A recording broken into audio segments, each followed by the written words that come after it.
Now I want to build the transmitter. I have the circuit board, I have the parts, but what I'm not having is a manual, so I have no idea which part has which value. I looked up on the icstation website and I found out which part belongs to where, so now I can build the transmitter.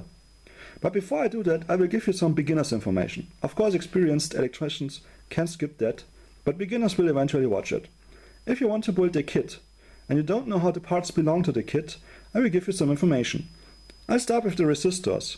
Well, this has nothing to do with the function, but it's an optical, or if you want to call it like that, eye catcher. On the circuit board, you can see that there are for the resistors two holes. One hole has a circle around it, meanwhile the other hole is not having a circle around it. And after some research, I found out that you have to place the resistors that their body is on the circle, in the circle, and the other wire is where is no circle. The electrolytic capacitor has a short and a long wire. The long wire is plus, meanwhile the short wire is minus. Also on the case of this capacitor, you can see on the long wire side there is no sign, meanwhile on the short wire side there is this minus sign. And what you want to do is you want to keep the minus sign on minus in the circuit board, because if you put in the capacitor the wrong way around, it will get destroyed.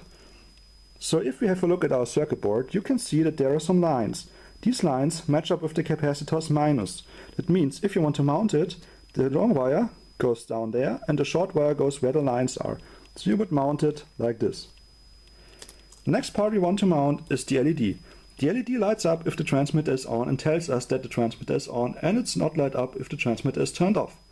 As the capacitor, the LED has a long and a short wire.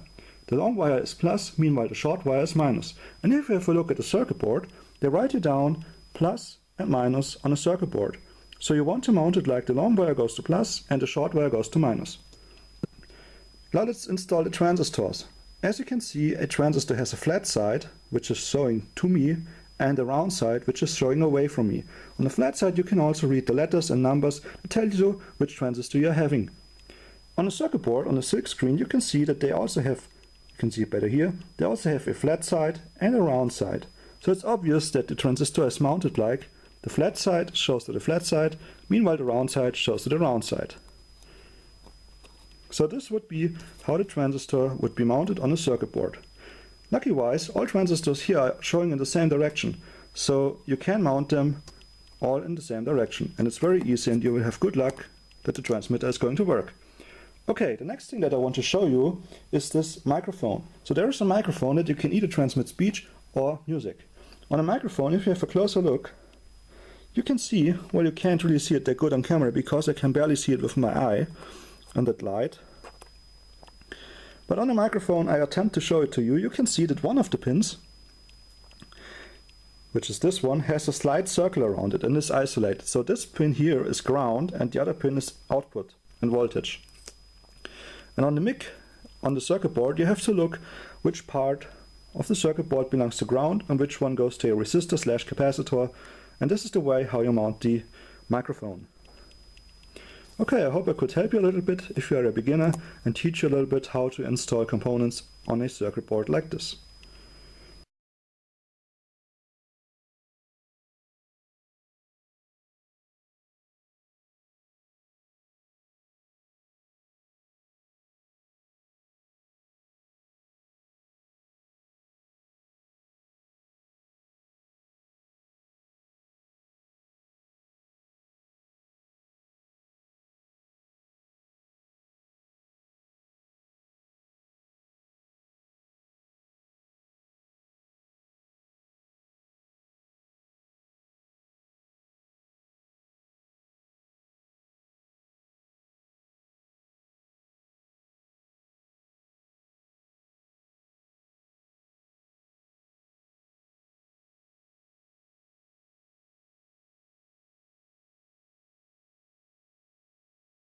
Now I have built the FM radio transmitter kit from my icstation.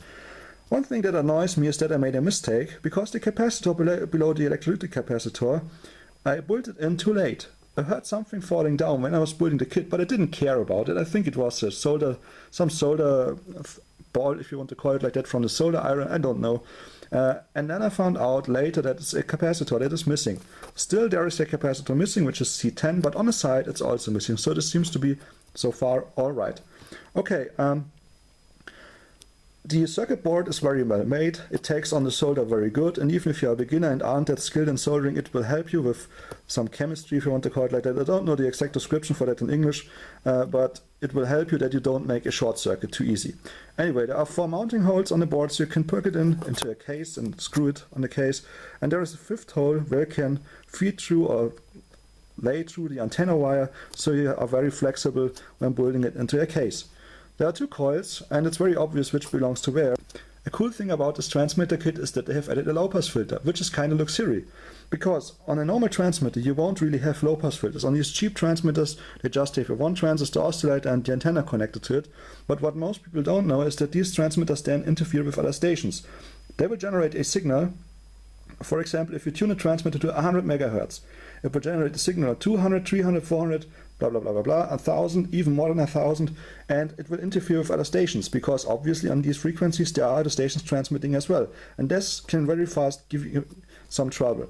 So they have added a low-pass filter, and the low-pass filter will allow the 100 MHz signal to pass through this system and to the antenna, but other frequencies like 200, 300, 400, and 500 and so far and so on will be blocked and not broadcasted by the antenna. Of course, such a simple filter is not really good. It filters out a little bit. But on a good transmitter you would have lots of small coils, and in series, I mean lots of coils and lots of capacitors. But hey, at least they thought about that. That's nice, I like that. Okay, in the next video we are going to, or next clip, I'm going to test the transmitter. One last comment about it.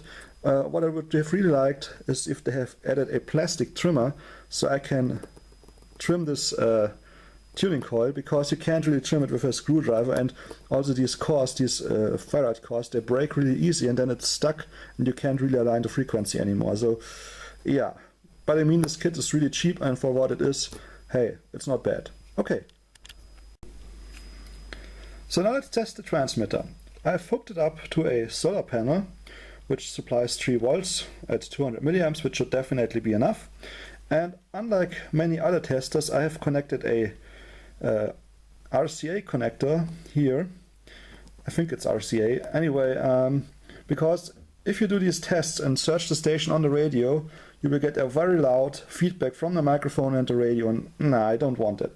The other side from the wire has been left open, so if we can receive it on the radio, all we hear is going to be silence. I mean, the static will change from static to silence. If you have a radio and you want to broadcast in the FM band, you just search with the dial until you find a station where you can only hear static and there is no other station going on. I mean, if you will need to find an empty spot. I found it in the radio and it's working. I've turned the radio on now, tuned it to an empty spot. Now let's align the transmitter. I'm going to turn on the transmitter. You can see that the LED is lit up. The next thing that I'm going to do is I'm carefully turning the slug from the coil. Yeah, this is definitely not the type of screwdriver you would use, but as I said in the previous part, I don't have a fitting screwdriver. It's really hard to turn.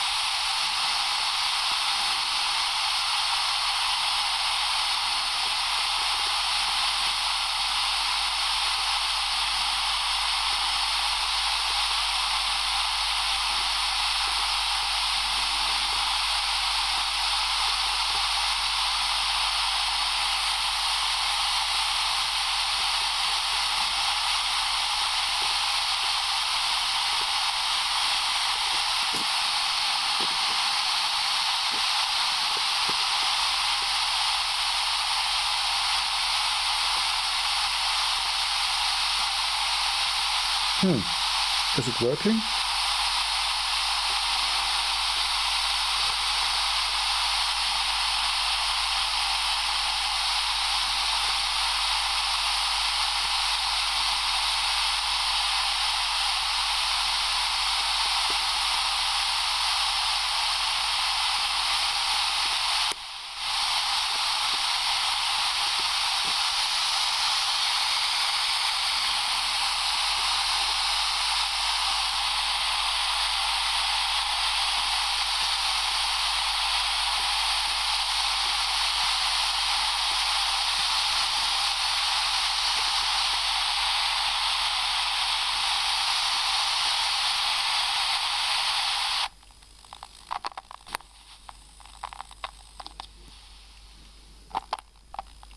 There we go.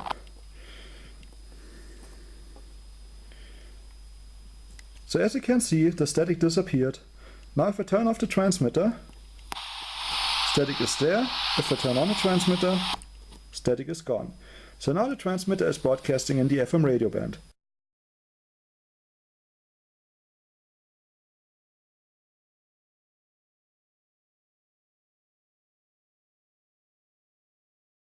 Now I'm testing the built-in microphone from the FM transmitter. I'm standing around 6 feet away from the microphone and I'm talking in a normal audio level, as I would talk to you if you were standing next to me and we are having a conversation. Now I'm going further away and see if the microphone can still pick up my voice at a further distance. Now I'm standing around 9 feet away from the transmitter. I'm still talking in a normal volume level and I guess you can still hear my voice. So this is how sensitive the microphone from the transmitter is, although I haven't even aligned it on the maximum sensitivity. So if I would crank up the volume on the potentiometer, it would be even more sensitive.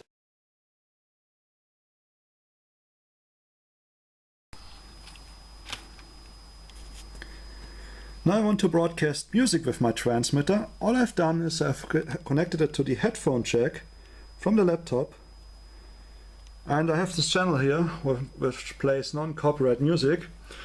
And I connected it, increased the volume on the laptop, and it works fine. So if I press play,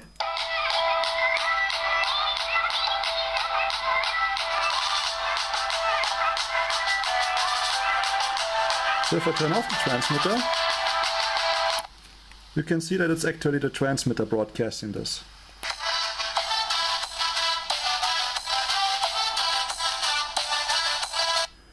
Okay, so far so good. The transmitter is working.